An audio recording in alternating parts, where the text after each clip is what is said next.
You want to be hardcore, you want to be extreme. Well, if you're like the Sandman, then you're listening to the podcast Drunk Wrestling History, dudes. And please be drunk when you hear it.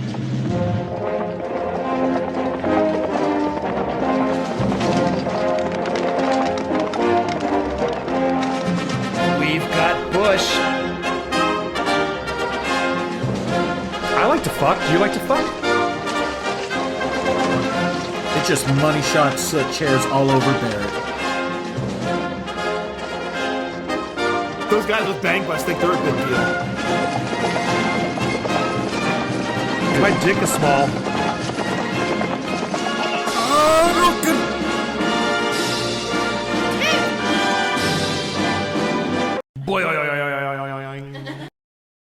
What's up, Drunk Marks and Drunk Marquettes?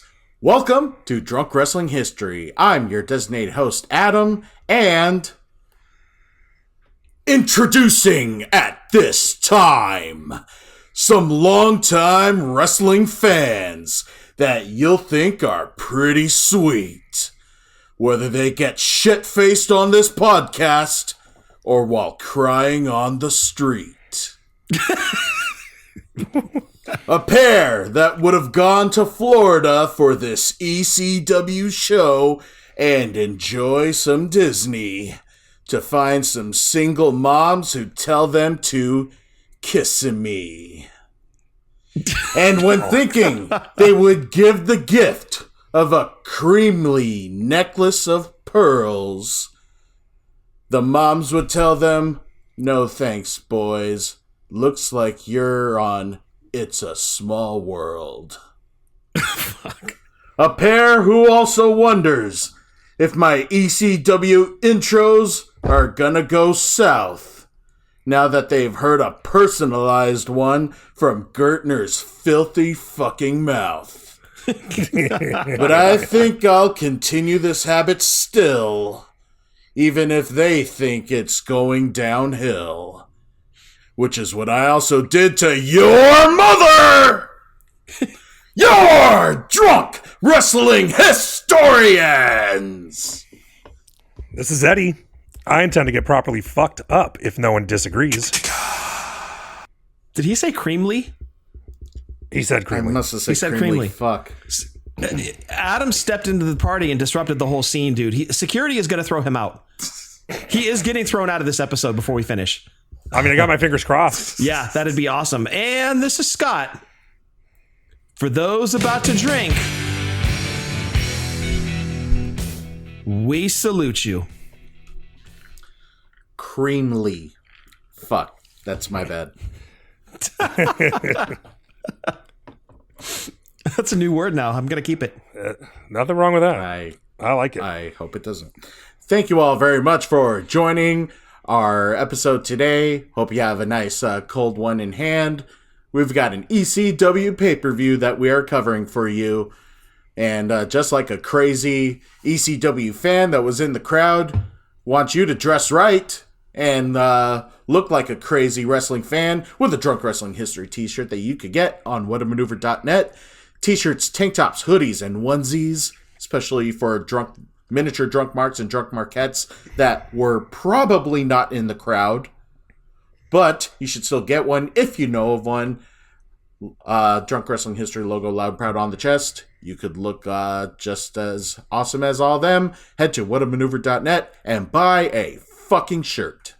Yeah, summer's coming up. You got to get a tank top, rock those guns, buy a fucking tank top. Sun's out, guns out. I should get a tank top. Carissa bought a tank top. I should get one. Yeah, I got to get one too. Yeah. Let's That's all pay you fucking ourselves. wear is tank tops. Dude, look at us. I mean, fuck.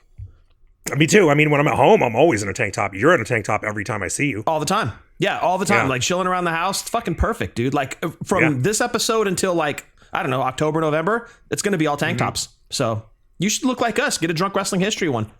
Yeah, once it gets to 70 degrees out there, you're going to have a parka on. Exactly. Got to stay warm. What are we drinking tonight? I'm not drinking tonight. Well, I'm drinking Diet Coke. I'm not drinking. Excuse me. I'm sorry. I didn't mean to interrupt you. I apologize. That was fair. That was right. Have this fucking cough. I'm sure anybody who heard coughing, everybody who listened to the Philly episode heard coughing. I was coughing so much more than you heard. I was mostly hitting my mute button so it didn't go through. But I've had this terrible fucking cough, and drinking and coughing apparently don't mix. Adam, you don't know this. I told Scott a couple weeks ago we went to see Black Veil Brides, and I feel fine. I don't feel sick. It's just this fucking cough, and sometimes it gets really bad. Like I can't stop coughing. We went to see Black Veil Brides. I got pretty drunk. We went to this crazy place that had sake for like way cheap. Oh shit. So we come home for the show. I go to bed. I'm in bed. I wake up coughing. I'm drinking some water because I have some next to the bed, and I passed out. Which luckily I was in bed. Last year, I don't remember if I mentioned this on the podcast last year, but last year Scott and Shannon were here. We were drinking, and I just start coughing uncontrollably. I got up to run to the kitchen to get some water, passed out halfway to the sink, fell, fucking hit my head. Like I had a big black eye. I don't remember if I tweeted it. I don't think I did. So it's kind of, while I have this cough, drinking seems to be a bad idea. So I'm not drinking tonight. And last time I had this cough for like 2 months. I'm in like week 3 of it. So I'm hoping it's not another 2-month thing, because I would like to fucking live life at some point. Yeah. Yeah. Well, it's Eurovision this weekend, so I want to drink on Saturday, but I can't. Dude, this sounds like seasonal allergies. It was literally the exact same time last year. It was. I've never ever had allergies in my life. Well, but, the heavy rains that we had a couple years. Look at us, a fucking drunk wrestling history podcast talking about fucking allergies and seasons and bullshit. Anyway, fuck it. It's our show. The heavy rains a couple years ago, and then we had heavy rains again. It caused shit to go crazy. Because I have a similar issue, and my doctor said, yeah, it's because of all the crazy rains. The shit's growing like mad, and it's making people's allergies worse than they've ever been. So maybe that's what it is, dude. You've got really bad allergies. It causes the cough. And could be. Yeah, and you're just passing out from it. I'm sure they'll just give you an inhaler like they did last year. They did. I used it. I used the whole fucking thing up. It didn't go away. Yeah, they'll up it. Watch, they'll give you a stronger one. It'll be a different steroid, and it'll clear that shit right up. They'll just change the formula. Right. Guaranteed. Do you think it'll be? It's Thursday night. Do you think it'll be cleared up by Saturday for Eurovision at noon? No. Well, fuck. I'm no doctor, but I can come over and put a couple fingers in your butthole, and I'll tell you for sure. At least I'll tell you that they're fingers. Have you gotten you haven't gotten the butthole check yet, right? You're 50. I was thinking about that the other day because someone I work with was saying he just had it done. Oh, you mean officially from a doctor? No. Officially, yeah. I have not. No. Not from Adam. No. I was there for that one. Wait, so the one that was chair in the corner. The one that was behind the Taco Bell didn't count?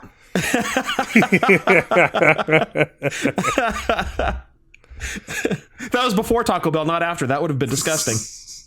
Well, you got to get on top of that. I'll come with you if you want. I'll hold your hand. Yeah, maybe they give us a 2-for-1 deal. You can get yours done too. Yeah, I'll get an early start. I got 5 years to go. I can picture Eddie laughing his ass off. He's going to be holding his hand like that scene in 40-Year-Old Virgin. Like, hold my hand, man. I can't take this.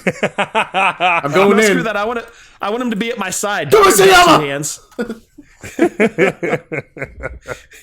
Anyway, what the fuck are we talking about? This is a wrestling podcast. What we're drinking? What you're drinking? What you're drinking? Well, if we had recorded Monday, pull back the curtain a little bit. We were supposed to record 3 days ago, and I was sick. I had like some stomach flu virus bullshit going on. And so I hit Eddie up earlier in the day. I was like, dude, I'm not going to be able to drink tonight. And then later on it was, dude, I can't record tonight. Like, I'm fucked up. But I'm feeling much better now. There it is. I'm feeling much better tonight.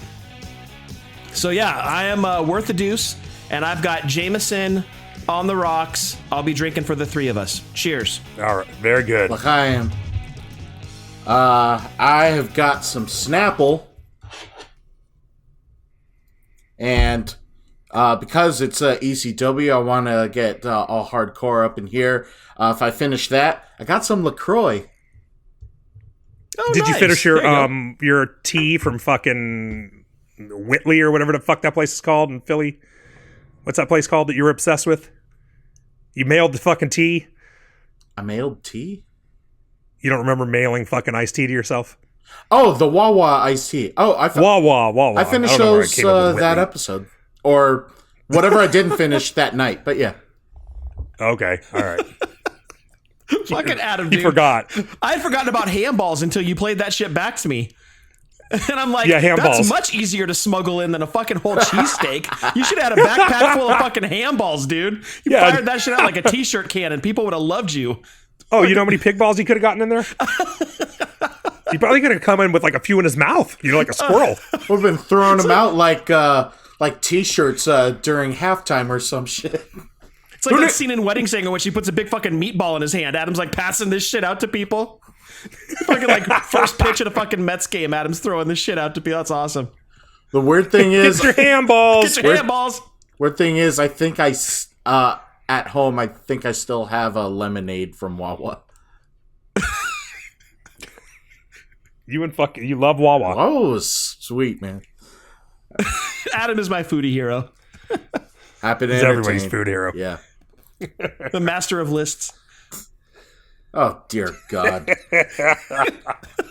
That's your master of puppets on this show, dude. I was telling it's the Eddie greatest thing today. about it. That's your greatest contribution. Not Hands 3 down. roasts that took No. months and efforts on.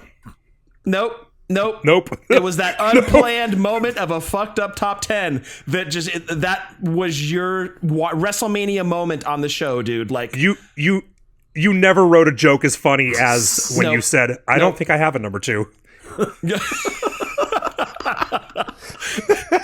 We got to shout out that tweet that you got, dude, where the guy put his top 10 favorite drunk wrestling history Our friend episodes Chris. in order. Yeah, that was Chris. Oh, it was so good. Number 3, I don't have Which one. he's also correct in presentation as well. Let me see if I think I have that. I could scroll have back it in our still? text messages, dude, but we text too much. I'd be sitting here for days looking for that shit. You don't know how to do that, dude? There's a way to just bring up pictures. It takes a minute. Yeah, I know No, how it to bring up doesn't. just the pictures, but there's a lot of those that go back and forth too. Where you had to put in your notepad, like, hey, dude, these guys work for WWE. Like, don't be a mark. Oh, yeah, You right. showed me in the hotel bar. Yeah. For some reason it's not there. I can't find it anyway. Whatever. We'll get it to him. But that it was was great. It was great. Yeah. 5-star tweet. 5-star. It was a YouTube comment. Oh, 5-star YouTube comment then. Sweet. But anyways, we're avoiding lists for this episode because we are covering a pay-per-view for this episode. This takes place back in the year of our Lord, 1999, at the Millennium Theater in Is it Kissimmee or Kissimmee? Kiss Army. Kiss Army. Kiss Yes. Army, Florida. That is correct. Kiss Army, Florida. This is ECW Guilty as Charged. Commentator is Joey Styles. Ring announcer is Bob Artis. So Heyman does the cold open. They always have a cold open. And I don't know. He hyped it up. He didn't really say much, or maybe I just didn't really pay attention to what he was saying. Guys weren't going to be I on the watched show. it. That was the gist. Yeah. I watched this early in the morning, like right after I got up, like on Sunday or something. So I might have been a little bit. I hadn't finished my coffee yet, so I might have missed a little bit. Yeah, a little foggy to start. Yeah, exactly. Yeah, it's kind of it's not as bad as being a little drunk when you watch it. Your notes come out better, but Same they're not. state. But they're not. I'm not in top. I wasn't in top form. Put it that way. Yeah, basically he's like, Jerry Lynn's not going to be here. Masato Masato Tanaka's Tanaka's not not going to be here. here. Yeah, so we're going to change things up, and we're still going to deliver on a hell of a show. True Heyman fashion. Yeah, Shit's and it's fucked doing up. the Also gonna make it great. He's also leaning out of the door, yet we could see behind him it looks like an empty dressing room, so why is he leaning out of the door? It's like a Yeah, he's janitor's like sticking closet. he's like sticking his head out like in The Shining. Yeah. And then it goes to Joey Styles announcing the show like he usually does. Formal intro. And there are some dudes in the front row or somewhere at ringside, and they're wearing shirts. They're like Hard Rock Cafe shirts, but it says Hardcore Cafe. And they have like the one dude had like a button up shirt over it, and I totally thought it said Hard Cock Cafe. I wasn't even thinking hardcore. I was just like, who bought a shirt that says Hard Cock Cafe? Because I could just see the C and the O. And then when I realized it said hardcore, I was like, well, how come no one's made a Hard Cock Cafe shirt? Because I would totally buy that. Or why isn't there a real cafe called the Hard Cock? The Hard Cock Cafe. I mean, dudes had Hooters. Let's make the Hard Cock Cafe for the chicks. Why not? And also some dudes, and that's okay. Yeah. Well, since this is in Florida, in Clearwater, there was like a bootleg Hooters called Cooters, and it had a turtle instead of an owl. Interesting. Cooters. They called it Cooters, and it wasn't a beaver. Interesting. No, it was I don't know why it was a turtle, but yeah. So it was like a restaurant instead of named after tits, it was named after a cooter. Even a camel's toe would have been funnier than a turtle. Like, I don't understand. the camel toe, that's like a bar name. Not the camel itself, just the toe itself. Well, like the mascot would be like a camel, like a camel's face, like Joe Camel. Yeah, but it's like holding its leg up. It's just showing its toe. It's like That's the logo. Feet pics. yeah, I would go to that. I would totally go to that. Okay. I would totally go to that bar. Okay, so If there were a gay bar, it'd be the Camel Tail. hardcockcafe.com And I would go there too. Hardcockcafe.com is taken, but hardcock.cafe is available. Yeah. Is it really? Yeah. We can start printing those shirts. Just got to hide Man, the dot, you know? I'm trying to find the Blue Oyster song since I mentioned a gay bar, but I can't find it. Oh, man. We'll put the Drunk Wrestling History logo like in the shape of a dot. There we go. There you go. That's the There you go. workaround. Also in the front row is Tie-Dye Guy because it's Florida. And Drunk Fact, I talked to him in Philly while I was drunk. Oh, nice. He was at the bar. He's still I've alive? run into him a couple times. Yeah, I talked to him in Orlando too. He's cool. Yeah, he's still alive. That's awesome. He looks like hell, but you know. Hey, time is a not- son he's of a not- he's- bitch, man. Yeah, he's no spring chicken. Time always wins, dude. It kicks our ass. And sometimes you come out looking like shit. It happens. That Florida sun doesn't help. Yeah. Yeah. Among other things in Florida. Yeah, yeah. After the formal open and intro, your opening match starts out as this. Roadkill, the angry Amish warrior Roadkill, and dastardly Danny Doring versus the FBI with Tommy Rich, Big Guido, and Sal E. Graziano. Let's just cut to the chase, and we'll forward. get to that build-up. This ends up turning into a three-way elimination dance, also including Axel Rotten and Balls Mahoney. Yeah, they ruined the match because it was a cool match until this happened. Like I said, like my number 3 note is why are Balls and Axel coming out 2 minutes into the fucking match? Because it was great. You know, it was FBI doing their thing, and I love FBI. I think they're great comic heels, but when it's time to turn the comedy off and wrestle, they can also have a good match as heels. Joey you know what I mean? points that out right away. Yeah, they do all those old. They do all the old school 80s heel tag team shit, which still works today because that's the Revival's entire thing is doing all that. Draw the referee or draw the opponent in and fucking team up on the referee on the guy in the corner while the referee's distracted and all that playbook. shit. Yep. Yeah, exactly. They could do all that shit really well. But when it was time to be funny, they were hilarious too. You know, they weren't like shitty comedy. They were great. I love that fucking team. Lil Guido, Tracy Smothers was so good. Lil Guido is from Italy. Tracy Smothers is from Nashville, Italy. Yeah. I've been there. I've been there. Yeah, just like how Hogan is from Tampa Bay, Denmark. Lars is from Tampa, Denmark. Denmark. Yeah. Yeah, but also, you know, the most Italian thing that Tracy Smothers can do when he gets his intro, he does the moonwalk. Yeah. Very Italian. Yeah. Yes. It really is. Too Italian. It originated there. Right. Well, people don't know Michael Jackson was Italian. Right. Yeah. Where? Yeah, he's from Gary, Italy. Indiana, Italy. Guido also weighs 201.25 pounds, which I thought was great that he put 1/4 pounds. He also added about 70 pounds to his weight. Right. Yeah, how heavy are those boots that he's wearing? Yeah. Or maybe they were weighing his ego. So it turns into a three-way. Guido hits a sunset flip right away for a 2 count, and a 3 count would have been the funniest possible thing that could happen. That would have been so good. Immediately eliminate Balls and Axel. Right, that's what you get for showing up. Yeah. And then Balls does a top rope dive onto the floor into all of FBI. and Roadkill does a splash from 3/4 across the ring. I think he hit Guido with it, but fuck, dude, I never thought Roadkill was that good. But he hit impressive. Tracy on it. Tracy. He dove hell. They have a smaller ring. That looks like it might be an 18-foot ring. It's not a 20-foot ring. But still, dude, for a big fucking guy like that to go 3/4 of the way across the ring. I thought he wasn't going to make it as he's walking over, but he lands it. Yeah. Danny Doring ends up and Roadkill end up hitting a hard attack on Guido, but the Tommy Rich breaks up the pin with the flag, and then they end up pinning Danny Doring, so they're out. Boom. Who's also wearing trunks that say muffin ass. Muffin? Muffin ass. Doring was? Yeah. Wasn't it? I didn't see that. I missed that. Muffing or muffin? Muffin. What as in blueberry muffin. Ass? He has a muffin ass? That's what it said. And I forget some of his move names, but they seemed better suited to like Val Venus because they were very dirty names. Suited. Yeah. Like some the of his teabag, moves. the teabag. Teabag instead of a backbreaker, it's the bareback. Yeah. Yeah, exactly. But they seemed better suited to Val Venus. But he was entertaining, but he was out pretty quick.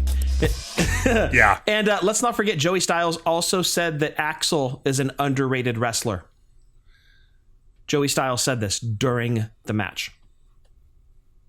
It's disgusting. I don't like it. Thank you. Was he fucking high? Like, what the hell is he talking about? Who was in his earpiece telling him to say that shit? Axel? Sonny. Somebody who was fucked up. Or, we know it was because it wasn't Axel. No, fucking Sandman's back there. Tell him he's an underrated wrestler. Yeah, it was Axel's mom. Only other person we saw with a headset was Paul. Oh, dude. He said that shit. I was like, all right, you're disqualified, sir. Jesus Christ. Yeah. That's ridiculous. This is horse shit. What am I listening to? There's a little bit of back and forth, and Balls and Axel hit a Michinoku driver and an inverted impaler for a double pin, and that's the win. And it was a very flat finish. Like, it just came out of nowhere. There was no build up to the finish. It was almost like they got told it's time to go home with no warning. You know what I mean? Yeah. It was just a finish out of nowhere. It was a shitty finish, really bad. The chair swinging afterwards had a bit more build up. Oomph. Yeah. So those big, tall FBI dudes get into the ring and they try to fuck around, and then they find out with chair shots. And that's that. Decent opener, I guess. Triple threat elimination. Better. It could have been better, yeah, but it is what it is. It got the crowd warmed up for sure. Yeah, I guess it did its job. Other than the flat finish, I guess it did its job. You're right. It did get the crowd fired up. Yeah, and Axel had a Kiss shirt on, so respect. Yeah. So there's that. Fine. He is in Kiss Army, I'll give him points for that. Right, Kiss Army, Florida. So Kiss Army, Florida. Yeah, he was wearing his uniform. All right. Immediately cut to Terry Funk talking about his daddy who had a jackass. Starts comparing Tommy Dreamer to that jackass who also had its throat slit. Then after his dad killed a donkey. Yeah, could you imagine what he would have done to an untrained puppy? Yeah, right. Yeah, was his dad the governor of North Dakota? Jesus Christ. So Terry's a heel, apparently. Yeah. He went. The last thing we watched was killed her dog. Fuck her. Yeah, yeah, right. Yeah, that's the ultimate heel move. This episode is dedicated to cricket. We love you, cricket. Did you see on Saturday Night Live they actually had the dog on there? Yeah, the dog came out. Yeah, but it was the other dog. 7 because she had killed the 6 previous crickets. What was it? Marcelo Hernandez. Yes. Yeah. So good. Oh man. Cricket I and hope a dog mauls her. Cricket and Harambe together. R.I.P. We love you guys. That'd be great if a dog mauled her face too, dude, like that'd fucked be her up so a little good. bit. Yeah, you know what I mean? Because she thinks she's so fucking hot. You know? Yep. So like that'd be cool if she was disfigured by a dog. I would like that. Yeah. Like if she can't show her face, she's like becomes the Elephant Man. You know what I mean? And like, I don't even feel bad about saying that. Like, fuck karma. How is that going to come back around? Like that bitch killed a dog. Fuck you. Shot a dog. A dog. Fuck her. Yeah. You get what's coming. Yeah. We never get political on this show, but there's nothing political about fuck someone who shot a dog. It has nothing to do with politics. Who shoots a fucking dog? Get the fuck out of here. Yeah, douchebag. Terry's a heel, and I wonder why he didn't grow a beard. Because I mentioned before on the Terry episode, he would usually grow a beard when you go. That was usually in Japan, but he would usually grow a beard whenever he turned heel. So why he didn't here, I don't know. Interesting. But, yeah.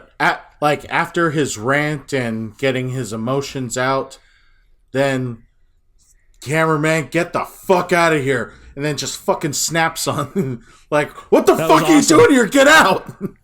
He was in a shitty mood. That was scary, Terry. Like, that was frightening, dude. Yeah.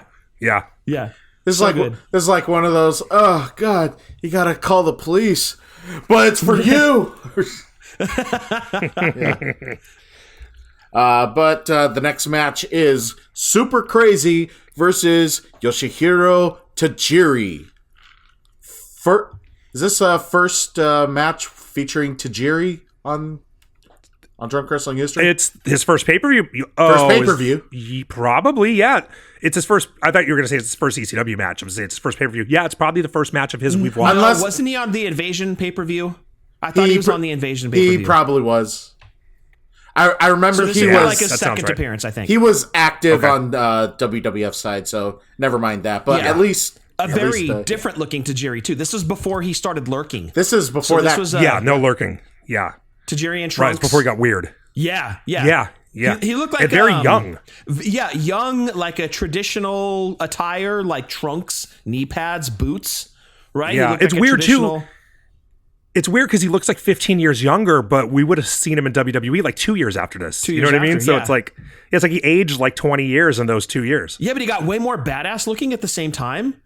Fuck like, yeah, he did. It's like Tony Schiavone. He grew up. It's because he grew a beard.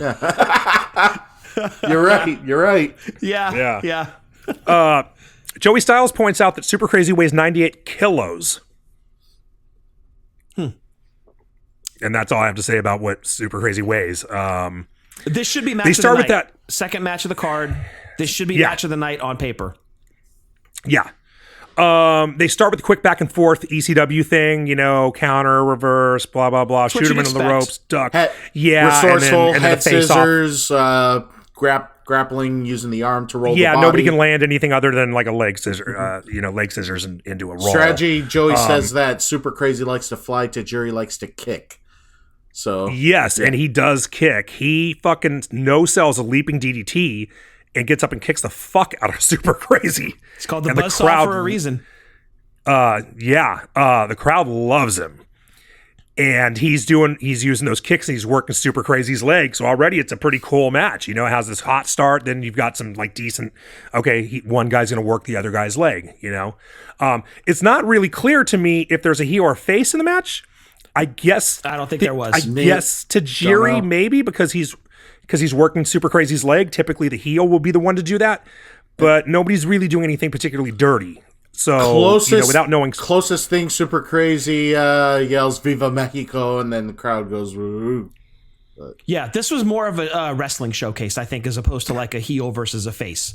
This was just like two wrestlers getting into the ring and going. Yeah. Super Crazy does a suicide dive to the like lands flat on his fucking back. That's not padded. On the floor. No pads. Boom. It just like do a dive from 9 feet up, land flat on your back on fucking concrete. Yeah, see how that feels. And hope you live to see another day. Like that's insane. Yeah, nobody does that today except for Bills fans. Like that's it. And Super Crazy back in the day. That's it. That's who does that crazy shit now. Yeah, and those dudes outside the parking lot before the Breeders' Cup. Right. Like they do the porta potty run and shit like that. Also, Joey Styles pointed out that the referee is fluent in both Spanish and Japanese, but we all know ECW can't afford a bilingual ref. Come on now. Who was the ref? Was it fucking Finnegan? I don't even know who it was. A young kid. Was it? It was a young kid. Oh, I know who you're talking about. I know which dude you're talking about. What was it? A few ECW pay-per-views ago, Jeff Jones pulls out a fucking translator book. Wasn't it? Yeah, that was pretty. That was pretty cool. No way. Yeah. Crazy does a rolling surfboard and then he turns it into a dragon sleeper, which was a fucking awesome move. And at that point, I wrote in my notes, "This match rules." Should be match of the night. Yeah, and then Crazy's in control for a long time. Tajiri takes a tornado DDT and he pops up like he's a little loopy. Yeah. But he basically no-sells it. It's like he's immune to DDTs. Right. Until he takes another one. And then he ends up he reversed the powerbomb with the DDT. After that, it's like DDT City over here. Yeah. Yep. And then it turns into big move after big move with the pin after everything. And they actually, at this point, sort of lost the crowd. They really had that crowd fired up. And they start doing that. Suddenly it turns into Rollins versus Drew at WrestleMania. And it slowed down and they really lost the crowd. So that was a kind of, I don't know. I guess they shouldn't have done that. I mean, yeah. I don't know. It was a wrong crowd for that, I guess. I mean, just the two styles. One can fly, one is grounded but is fast with his feet still. Maybe they just had the wrong combination of moves at that part. So whatever. I think it was just the wrong psychology for that part of the match. Then Tajiri hits a dragon suplex with a bridge, and I was like, he kind of put the match out of its misery because it started out so great and it was really dying. They were dying out there, and it was just like they put it away. They probably should have gone back to the fast strikes at the end. Yeah, and maybe shaved off like 3 or 4 minutes. Yeah, the crowd popped big because they liked Tajiri. But they really seemed to lose interest in the match. Even though both guys were working their asses off, it just really fell apart for whatever reason. Yeah, it happens. You know, with the crowd. Just So after the match, they go to a replay, and Joey Styles says, "Look at this great camera work." Camera actually zooms in, and you could see the bridge pin is actually on Super Crazy's head. His shoulders aren't down. And Joey still says, "Great camera work." What a shot. Yeah. Hey, I got this opportunity for you. It's going to be at WrestleMania 35 at the main event. Great camera work. Nice. Perfect Good call for back, you. dude. Excellent. Yeah. But anyways, moving immediately along, John Cronus shows up, followed by Jeff Jones. Joey says he can't even pass kindergarten or even pass a urine test, which goes back to one of my old jokes. Do you think he studied for a urine test? Shit, that's 85% of the ECW roster can't pass a urine test. Come on. Yeah, right. Yeah. Then Judge Jones talks about Bill Clinton's blowjob. Not really sure why, but 99. I guess that's what we were all talking about. Yeah, it was 1999. We were all talking about Bill Clinton's blowjob. I think it was something like that. And then that was live audio from the Oval Office. The Oval Orifice. That's not live, dude. Nobody's blowing fucking Joe Biden.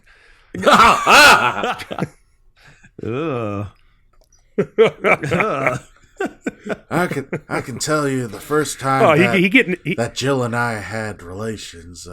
It was back when there were still 48 stars on the flag. You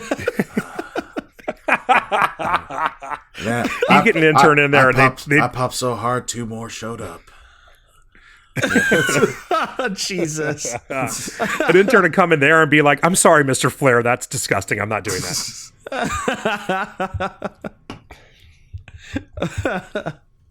And then, okay, so it's Cronus, and we don't know who it's going to be against, right? No. It's a mystery. Yeah.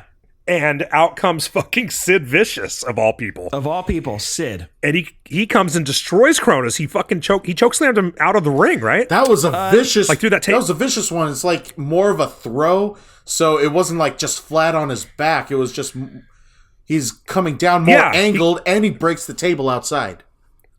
Yeah, like he didn't come down like flat. He came down kind of head first, but he somehow lived.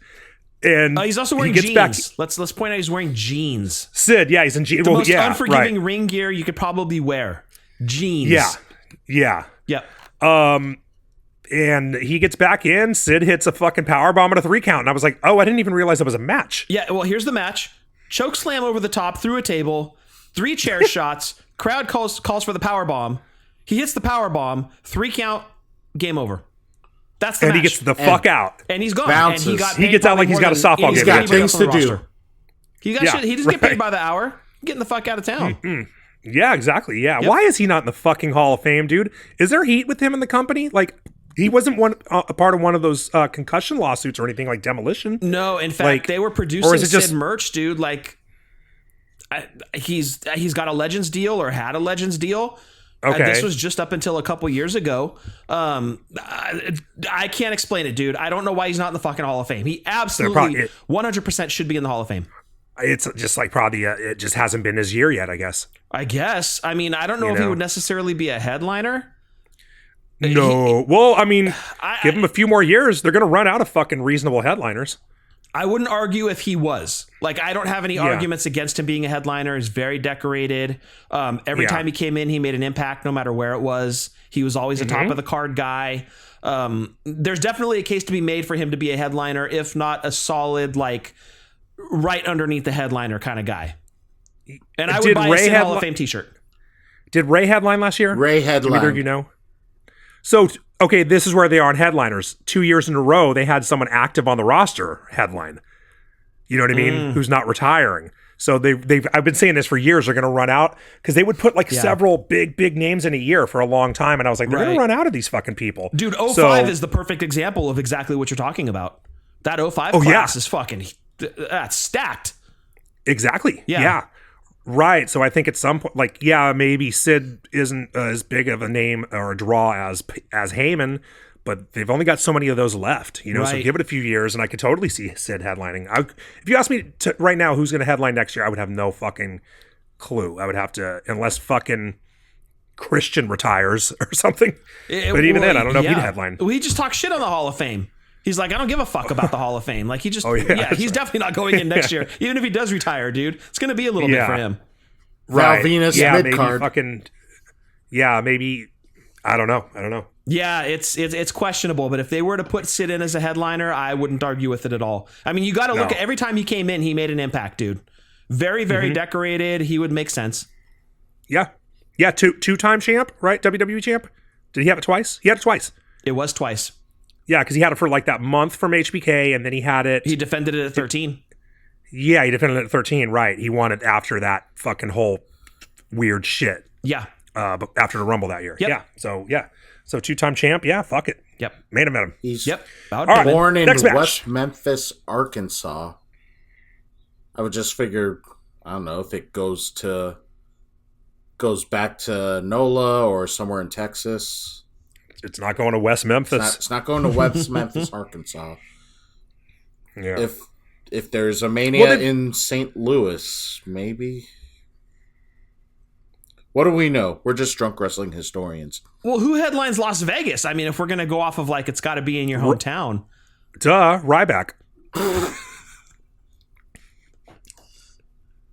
It's not in your hometown necessarily. Paul Heyman's hometown is not Philly, but he's obviously associated with Philly. So, Ray's not from LA. I think Batista was the year before. Yeah. He's not from fucking Dallas. So Yeah. it doesn't have to be in your hometown. Well, look, if they are going to induct Ryback, we're very happy to do his induction. Yeah, and they came to the Bay Area and they didn't put fucking Stevens in. So they don't seem to think too much about that location shit. True. Yeah. Yep. I mean, our content is out there. Happy to do a new one for Ryback.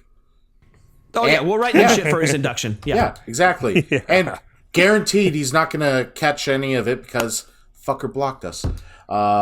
Next. I wonder why. He'd be too stupid to understand any of it anyway. And I was saying nice things about him when I got blocked. Then comes up a montage setting up the main event. Pretty much Taz gets screwed out of a title shot by Sabu. And then makes 3 promise receipts to Shane Douglas. One of which ends up breaking Sabu's neck with a Tazplex into a table. I'm pumped. I can't wait. Yep. I'm so excited. Thrilled. Yeah. Edge of my seat, bro. Yep. Exactly. That And on to the next match. I mean, that sound effect describes it all.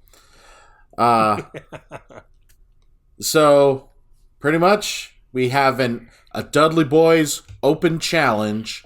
Also, Here we go. Upon entry, Big Dick Dudley, he growls and then not even pushes the cameraman, but more like shoves him. And it feels kind of obvious that the cameraman's like, oh, there's stairs there. Let me just get out of the way here. So it was just a little awkward for me watching that part. But anyways, Gertner delivers his usual gold.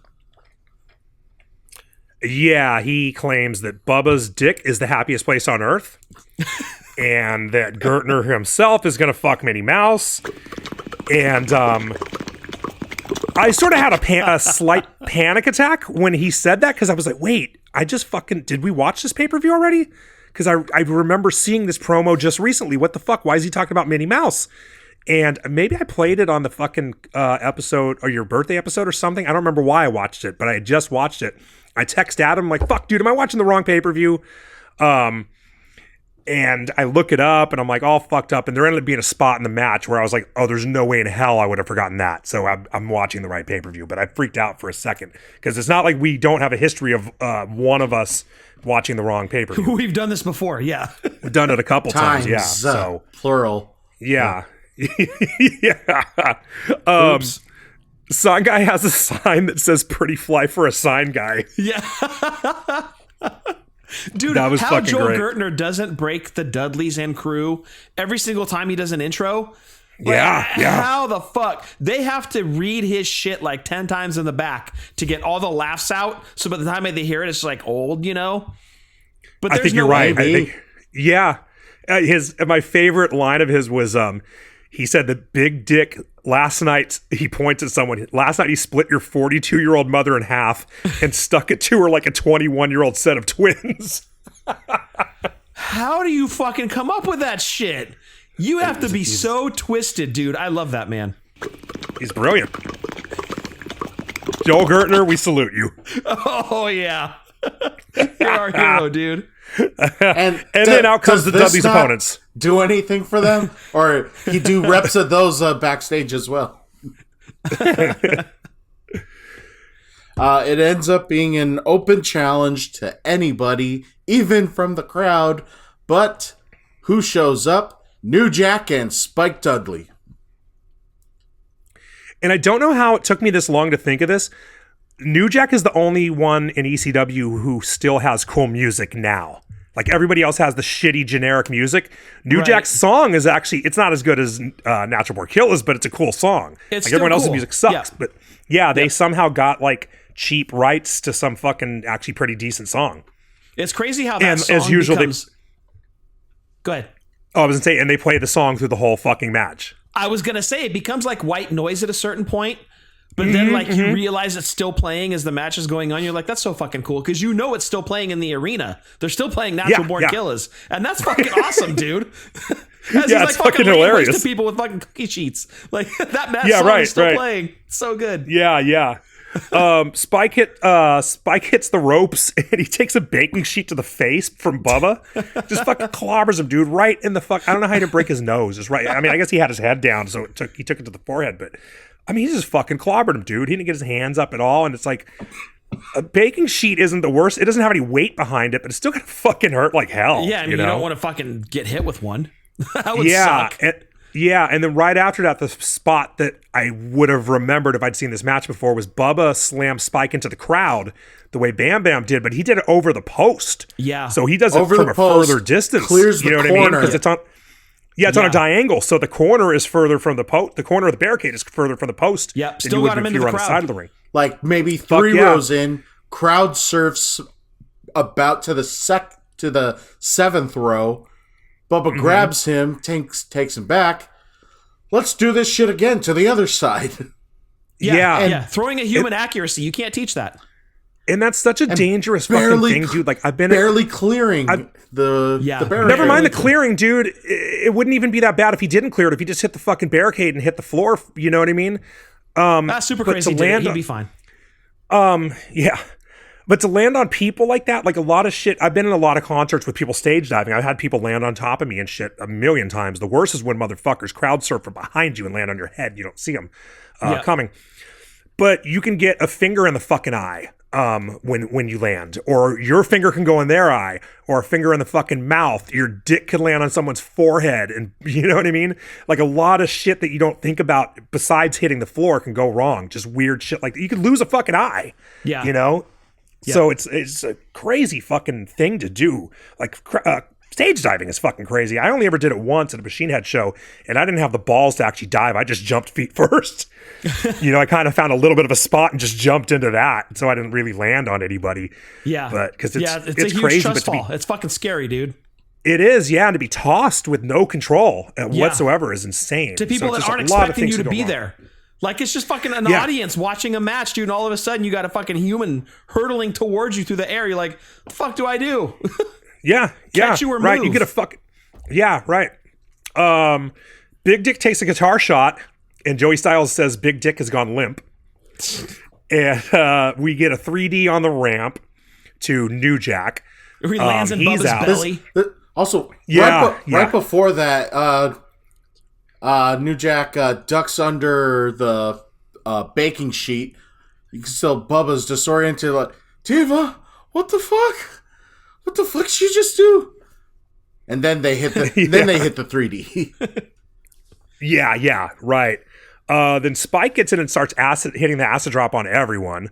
And then you kind of get some mix-ups where the Dudleys end up hitting each other, where you're like, oh shit, is there going to be some heat between the Dudleys? Obviously, there never was. And they finally hit a 3D on Spike and pin him. And Joey Styles, in his Michael Cole WrestleMania 40 moment, yells, "That sucks." Yeah, so impartial. Yeah. And then they beat the fuck out of New Jack after the match, and they list the 3 rules of the Dudleys, which is thou shalt not, what is it? Thou shalt not kill, thou shalt not steal, and thou shalt not fuck with the Dudleys. Yep. And that was kind of it. Big Dick is bleeding. I wish I would have called him Drip Dick after that. That would have been pretty funny. And Bubba tells Public Enemy to show up January 1st. And again, I freak out thinking I'm watching the wrong show. But the show was in like April. Bubba just said he must have meant to say June 1st. Or I guess June 1st. Yeah. Yeah. And that's that match. It was a good match. That was actually for a New Jack match. For this kind of match, it was actually a really cool match. I liked it a lot. Yeah, a lot of weapons, exactly what you do. It's your standard ECW fare. Mm-hmm. We get an RVD montage, followed by Lance Storm showing up with Dawn Marie, a.k.a. Tammy Lynn Bitch. And he calls out RVD, and that ends up being the match. It is for the ECW Television Championship. Lance Storm versus Rob Van Dam with whistles. So whistles. This is a rematch of Barely Legal, the first ECW pay-per-view. Yeah. It is. So I watched Lance Storm do his intro and then set the world on fire with his mic skills. And as soon as RVD charisma came out, yes, exactly. Show off all that charisma. Set the world on fire, or hold a match to the sun and hope it went on fire. The first one. The first one. He was awesome. Got it. Nobody could touch Lance Storm on the mic. Yeah, not even Hogan. Not even Hogan, yeah. Yeah, people talk about Punk, how good he is. Have you ever seen a Lance Storm promo? Have you ever be serious for a moment? You ever seen Hogan do a promo with Dawn Marie? But as soon as that was over, I hit fast forward because I'm not watching anything with Bill Alfonso. When I realized Dawn Marie was Tammy Lynn Bitch at this point, I kind of skimmed it, hoping Sonny was going to come out. I figured if she did, then at least there's something worth watching. Maybe I could put it on mute and just look at her. But no, she never showed up. Didn't watch it. Fuck Bill Alfonso. Yep. And that's all I have to say about that match. Yep. I'm sure it was a good match, but Bill Alfonso was there. Yeah, it was better than their Barely Legal match. I would say that. RVD won with a bridge German suplex, so another suplex pin on this card. RVD wins. LOL. It was pretty much so. The big highlight. It was a spot fest at the guardrail or at the barricade. RVD hits a somersault. Storm hits an inverted DDT. RVD tries to go over, but then Storm hits a drop kick. That's the right time to hit the music. That also knocks down the cameraman on that drop kick. Storm then does a crossbody from the top rope over the barricade to hit RVD, and then slowly make their way back into the ring. That was the famous Spot Fest. Very good. Thank you, That Adam. was like about half the match, too. Yeah. Good recap, dude. Perfect. Yep. Very good. Good notes. Good notes. It's funny. All of my ECW notes look exactly the same for every single pay-per-view. I have bunch for the FBI kicks off the show. Yeah, I've got like a bunch of notes about the first 4 matches, and then as we started to get at like the final 2 or 3 matches, my notes just completely taper off. The matches tend to fall apart, right? I don't know if it's a Taz, Shane Douglas, Sabu thing. I don't know, dude. It doesn't hold my interest the way that the beginning of the card does. Right, the undercard tends to be better. It really does. Yeah. And that's right. Not a knock on like the big stars in ECW. It's a knock on their undercard. Or, I'm sorry, it's a praise of their undercard. You know, I think it's a bit of a knock on Shane Douglas. We've been pretty open about that. We're not big Shane Douglas fans. That match against Bigelow where he basically sold the entire match and then pulled a fucking belly to belly out of his ass and won the match. Like, of course we were going to shit on that. We've never been big Shane Douglas guys, but their undercard was so strong that it tends to hold my interest more than the main events do. And I don't know why. That's just the way it is. Not a knock on ECW, not a knock on the main card. Just their undercard was so strong. Yeah. Kind of like WCW's was. So there's that. It's because Mikey Whipwreck wasn't in the main event, so interest fell. Exactly. Yeah. Exactly. But thankfully, we didn't get Public Enemy on this card, so that's a good thing. I could also vouch. That not big Shane Douglas fans, because I have now been to Permenti Brothers and can verify that during the consumption of my Capicola sandwich, I saw pictures of Kurt Angle and no Shane Douglas. And Bruno Sammartino. And Bruno Sammartino and Fred M.F. Rogers. I was just going to say that, Mr. Rogers, yeah. And no Shane. Dude, that's no Shane. Fucking IC champion, ECW, all champion. Not a picture on the wall. What the fuck? And I know. I can't wait for them to put Corey Graves up there. Oh, dude.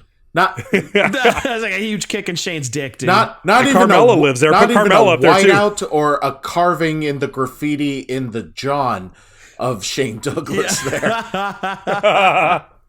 Oh, dude.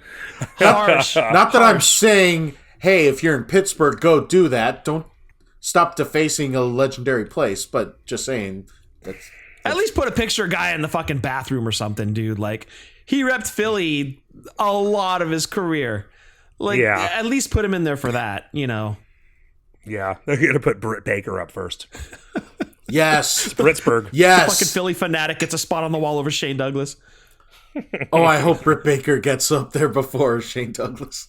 That'd be fantastic. All right. Okay, next match. Next match is a Stairway to Hell match. This is not like a weapon on a pole. Instead, it's weapon over the ring. But Singapore Cane. The Sandman's Singapore Cane above the ring.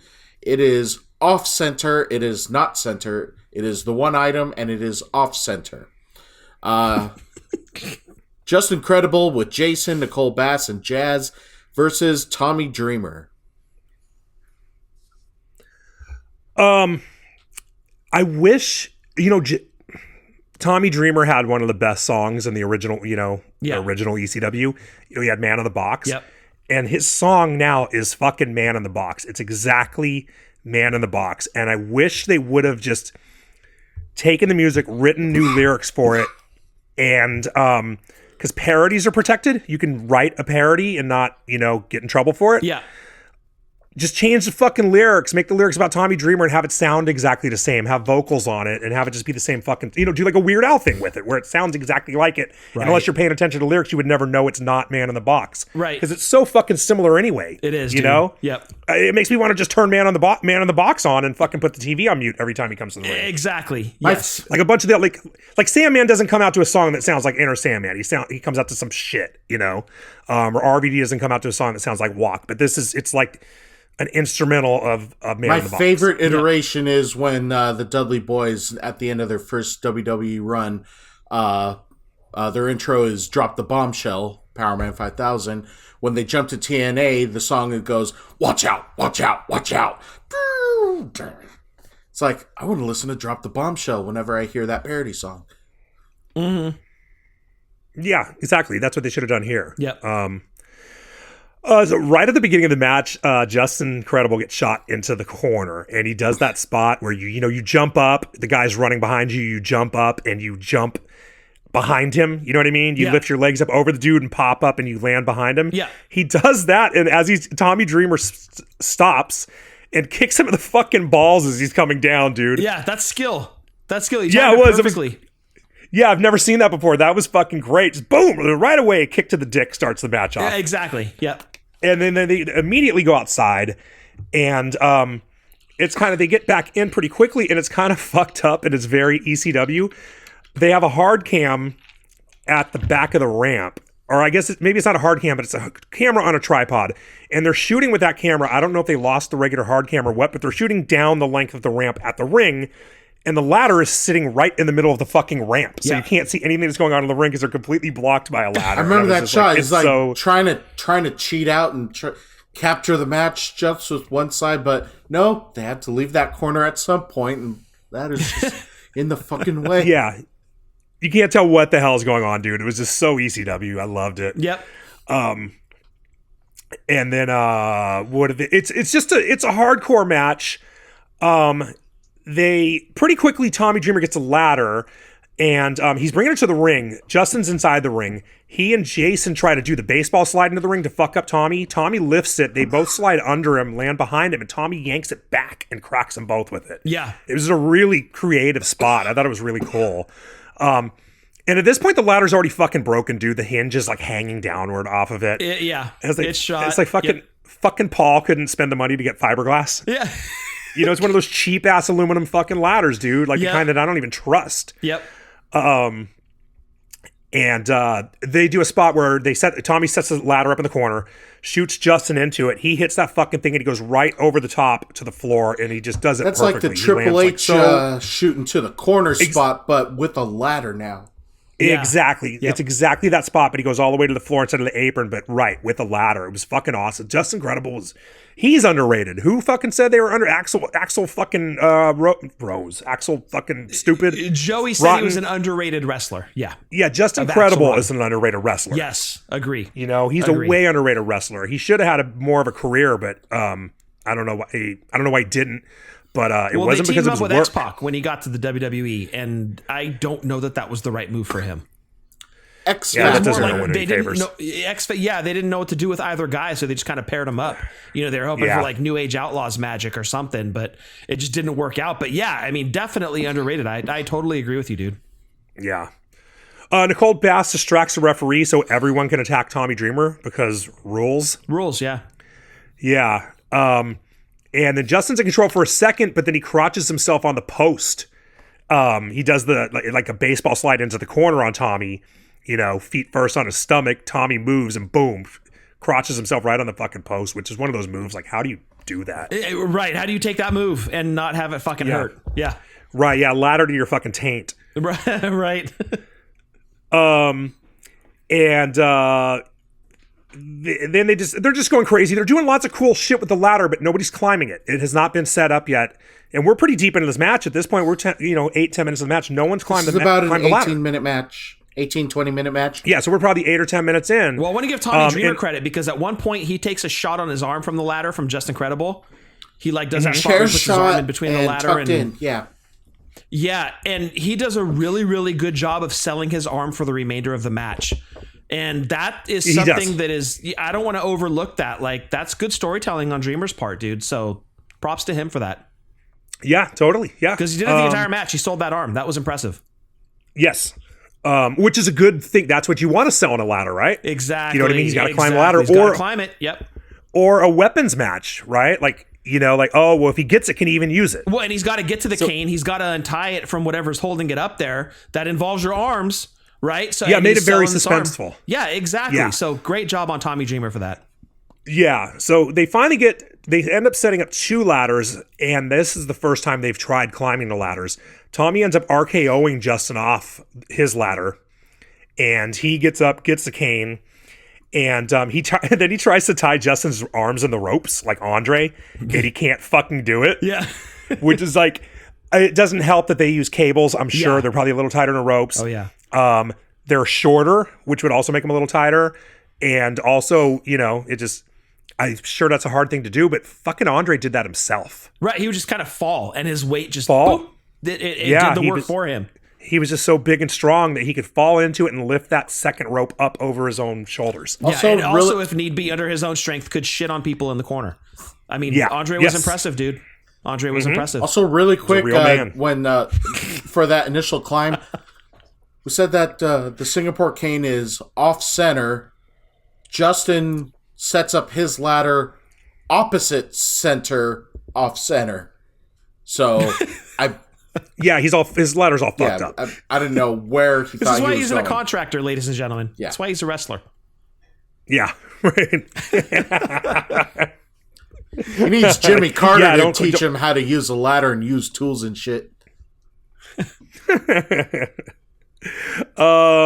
Then right after that, Terry does a run-in. He cracks Tommy with a garbage can, and just incredible tombstone. 1, 2, 3. Justin wins, and Terry beats Tommy to death. And as I love this match. as this I is thought this match happening, was Joey Styles is pissed off with Dreamer for getting his ass kicked and saying, That's "Do true. something." Yeah, because the story is Dreamer can't hit his mentor. He can't do anything to Terry Funk. He's just going to let him beat the shit out of him because that's his mentor. Right. He loves Terry Funk. yeah. Yep. And this all boils down to Terry being mad because Tommy Dreamer chose Jake as his partner at the previous pay-per-view. Like that chaps Terry's ass. Yeah. And he wants to Which kill he Tommy like his dad killed that jackass and By like that slitting bitch killed its her throat. dog. Right. He should pity Tommy. Like, who would want Jake the Snake for their partner in 1999? What did that run you, Tommy? But yeah, this is a great match. They never tease climbing the ladder once. When they climbed the ladder, they got the fucking thing down. Yes. They only did one spot off of the ladder, just that RKO, and that was it. Nobody was coming off the ladder going through shit. It was enough. It was enough. Yeah, but they used the ladder a lot. It really reminded me of HBK and Razor. Totally. Because they didn't Totally. they used the ladder a lot, but they weren't coming off of it a lot or anything like that. They didn't climb up it, you know, slowly, like in slow motion 50 fucking times. And not to compare Don't the do matches because don't do obviously- ladder spots. They were just grounded wrestlers being resourceful. Right. Yeah, and not to right, they compare were doing- WrestleMania 10 to this match because, I mean, you can't, right? It's just wrestlers using the ladder intelligently in the match to tell a story. That's the Exactly. comparison. Yeah. Yeah, I'm not saying it's as good. I'm just saying course, it of course. it kind of reminded me of it, Yes. but it's one of the better ladder matches I've seen. Agree. So yeah, I thought this match was great. And then we get a Taz interview backstage, and he yells, "No shit, I got a match" at someone, and then Shane Douglas says "bitch" in a promo because that's why people like Shane Douglas. I It guess. was riveting stuff, dude. Oh yeah, I mean, you riveting. Shane Douglas promo. You're probably gonna get a fuck.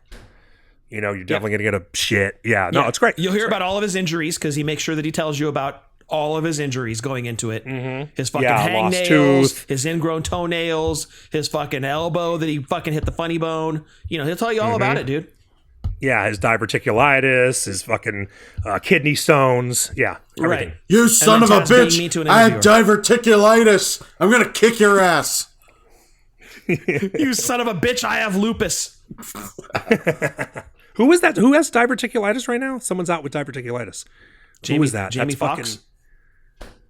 No, not Jamie Foxx, dude. It's someone Oh. in either AEW or WWE. I can't remember who it was now. I don't know.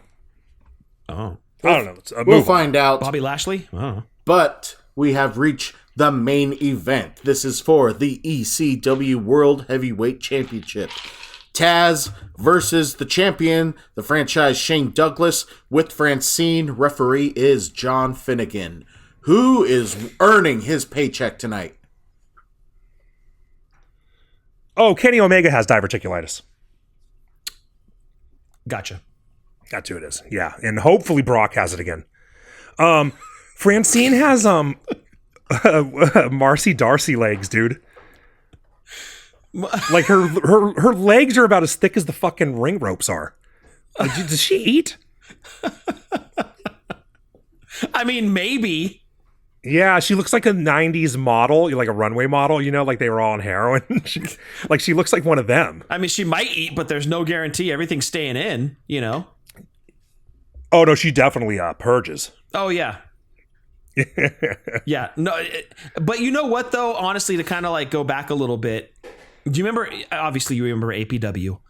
Yeah. I was talking to one of the valets there, and there was big pressure on those valets back in the day, even in APW, which was, I mean, that was out of a warehouse. There was big pressure on those ladies to maintain a figure, and if they didn't, they were going to be off TV and somebody else was going to take their place. And that was all the way in the independents. So you can imagine what the pressure was in like ECW to maintain a figure. And I mean, that had to be a lot of pressure on her. So yeah, dude, like you say, did she eat? Like probably not very much. Yeah. You know, there's a lot of pressure on her to maintain that spot because she's in a main event match here. You know, that there's a lot of pressure on her to maintain that figure. Because if she doesn't, you know, she could be out the door. So did Brenda go in the bathroom and throw up when you went out with her? Was it Brenda? It was it Brenda or the other chick? It was the other one. Yeah. What was her name? The brunette. Fuck. So we need Jeff on here sometime so he could Fucking guy went out with a wrestler and doesn't remember her name. You're like Fred Blassie not remembering his second wife's name. I remember the other one because right. Yeah, I remember Brenda. Yeah, I remember Brenda. She was the other one. She was the hot one. Gina. Yes. I was about to say Brenda and the brunette. Sounds like a sitcom. No, it's like a disco group. No, but I felt horrible for those valets back in the day, dude. There was so much pressure on. Like, it's way better now for them. Like, thank God. But man, yeah, you mentioned, you know, did she eat? And yeah, we poke fun at everything. But dude, that was a serious thing for them, and that sucks. That really sucks. You know, you weren't going to tell Stone Cold if he packed on a couple extra pounds, like, oh, you're not going to be in the main event anymore. You know, fuck no. He's fucking Stone Cold Steve Austin. But these ladies, they had a lot of pressure on him. Yeah, that's true. If one of them showed up looking like Sheamus a couple weeks ago, they'd probably be fucking sent home. Burger after burger after burger. Dude, that would have been a better joke if it was like he made a reference about sausages. Right, like bangers and mash or something. Yeah. Yeah. When you said banger after banger after banger, I didn't know you meant sausages, fella. That's funny. That's funny. Yeah, that's a way funnier joke. Yeah, it's solid. Yeah. Drew, give me a call. We'll work on some material. So they get in and it's mat wrestling, boom, boom, boom, you know, back and forth. The way it's very Taz style, and Taz hits a Tazplex pretty quickly. Shane powders out. And we immediately get a show your tits chant because ECW's, there's nothing as classy as an ECW show. The classiest of the classy, folks. So, just like next 7-10 minutes or whatever, it's in the crowd. So just made me think anytime now when any action spills into the crowd or goes backstage, or maybe not goes backstage, but Michael Cole and Corey Graves always say, they've gone into the WWE universe. So, So they go into the ECW universe. This crowd exemplifies why this universe is so much fucking crazier than the WWE universe. Dude, it looked like a fucking mosh pit. It did. Like, it wasn't like everybody was standing out of their way or anything. Yeah, and like security's barely there at all. They have like almost no presence. It's just complete chaos, dude. Everybody's moving around. Everybody's rushing at them. It was more like the cameraman had to double duty. Like Like, I'm trying to get the shot, but get the fuck off me. God. Yeah. They were constantly having to switch between cameras because so many fucking people were jumping in the way. I fucking hated this 10 minutes of the match or however long it was, dude. It Awful. sucked, and you I know hated what? It. Adam, what's the time on this match? This was not a long match. I think this was like half the fucking match. Let's see. 12, okay, look 12 that to up. 15 minutes, I would bet. I'll get it to you. So they beat on each other to the upper level where it's just like you punch each other and you keep walking and walking and walking. And eventually they end up upstairs, and then someone hands them a chair, which was funny. Well, that was an ECW staple. You would always hand the wrestlers a gimmick to smash the other wrestler with. Yeah. 22-15. Okay, 22-15. And 10 of it was this. Yeah. You know? Yeah, wow. They do Taz hits a Tazplex over the railing onto some kind of platform. I couldn't really tell what the platform I think was. it was like one of those covers, like you're walking into your section, but then you like have an to entrance. walk up to get to your seat. It was one of those. Yeah, I think it might have been that. Yeah. And then Shane tosses Taz off of it, but it wasn't very high, so it was kind of lame. Yeah. It'd be like tossing someone off the apron. Is this really Taz's first title match? Because they kept saying that, Supposedly. making a big deal about. I don't know. You're telling me all the ECW house shows that they had, like, Well, house shows don't exist. ECW fans were smarter than that, dude. Yeah, Way but you know how it is. smarter House shows aren't canon. than that. Okay. Anyway, that Unless was the there's whole, actually a title change, you know what I mean? well, yeah, but that was the whole Yeah. thing of this match. Taz's first shot. So it's Right, a big deal. Yeah. So Shane and I wrote Marcy. Francine put a table in the ring. And Taz takes control for a second but then he immediately ends up going head first through the table. Then Shane sets up another table in the opposite corner, and he tries to put Taz through it again, but he gets reversed into it with a Tazplex, and he goes through it. He probably should have pinned Taz after the first fucking one. And then you get the fucking classic AEW spot that AEW fucking does about every other week with the lights out. Oh, lights are out. Yeah. And then it's pyro, Sabu's music hits, and he's at the top of the ramp, and he's got the sparklers like Goldberg, but that dude just stands in there forever, dude. Yeah. Like, he's just getting lit up by these fucking things. Yeah. Yeah. He comes out, he jumps them both. He needs to inhale some fumes to help him get through. Yeah. Help him get through the next 2 minutes. He does the spot where he sets the chair up in the ring, jumps off it, springboards with a moonsault to the floor, almost fucks that up. And I know he said recently that he made it look like he was almost always fucking up, and like RVD or someone backed him up on that. I call bullshit. I don't think that shit's true, dude. I think he did weird shit that's hard to do. It's hard to do, man. Like, you tried doing that shit. Like, I mean, I'm not personally a huge Sabu fan, but the shit that guy did, I couldn't even imagine doing step one of any of it. Fuck no. That guy did some crazy shit, and if he fucked it up, oh well, he tried again. Yeah, exactly. Then fucking Fonzie shows up.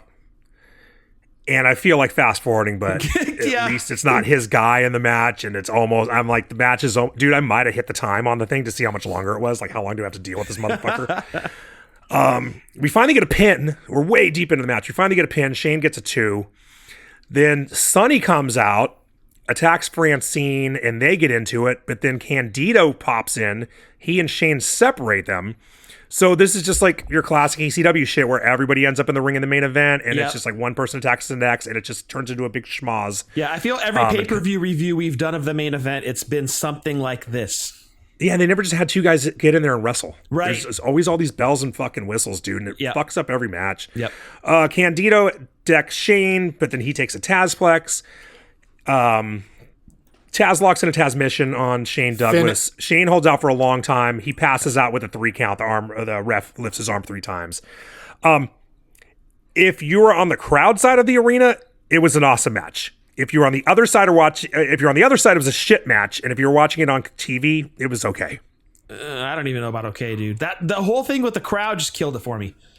That was, like you said, it was half of the match. Them battling in the crowd and the camera work. I mean, they did the best they could.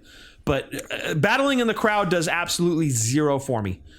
Yeah, this was a match that I'm sure it was awesome live, and I'm sure all the run-ins were awesome watching it live. Yeah. It's almost like that was something Paul didn't understand. Book for TV, don't book for the fucking 10,000 people there. Yeah. which is like one of those things you always see. I've heard a lot of people like, oh, this guy had to lose in his hometown, or this guy wasn't even on the show in his hometown. It's like, dude, they're booking Raw for the fucking couple million people watching on TV, not for the 15,000 people there. Right. Paul could have learned a lesson from that shit. It was kind of a weird match too. There was one pin in the entire match, and Shane did one move. He did I want to say he did a Death Valley driver. And it's like you're saying, like, why is he considered a really good wrestler? He did one fucking move in the main event of a pay-per-view. Yep, just like his match against Bigelow, did one move. Yeah, so it's kind of like that ECW curse. Like, it starts out, like you're saying, it starts out really good and it really falls apart. Besides the ladder match going on second to last. That was my favorite match of the night. But by the main event, it completely collapses on itself like a dying star. Perfectly said. Yeah. And that's all I got to say about that. I forget, do we do 6-pack rankings on non-WWE? I'll give it a 4. Same. I like this pay-per-view. Overall, I like the pay-per-view. The main event was trash, but overall, I think it was a good show. I think it's actually the second best ECW show that we've reviewed after the first one, Barely Legal or whatever it's called. I'm with Eddie. 4 out of 6. Overall, it was good. It was good. 4 sounds good. Yeah. But that takes care of our coverage of ECW Guilty as Charged 99. What do you think of this episode? And if you're checking out the pay-per-view, again, this is Season 1, Episode 1 on Peacock. Check it out, and then let us know about our coverage or any thoughts you want to share about it. Social media, wrestling_drunk on Twitter, Instagram, and TikTok, and the alternatives. And also, please tell your family, friends, heels and faces to like, share, and subscribe to our show so algorithms can do shit in our favor and be better booked, even if we don't have Jerry Lynn or Masato Tanaka joining us. But with Eddie and Scott, I'm Adam, reminding all of you to enjoy your buzz, watch wrestling responsibly, drink like nobody's watching. We'll see you all next time for another great episode. 1, 2, 3, creamily. Dive. Big dick. Visionary and deep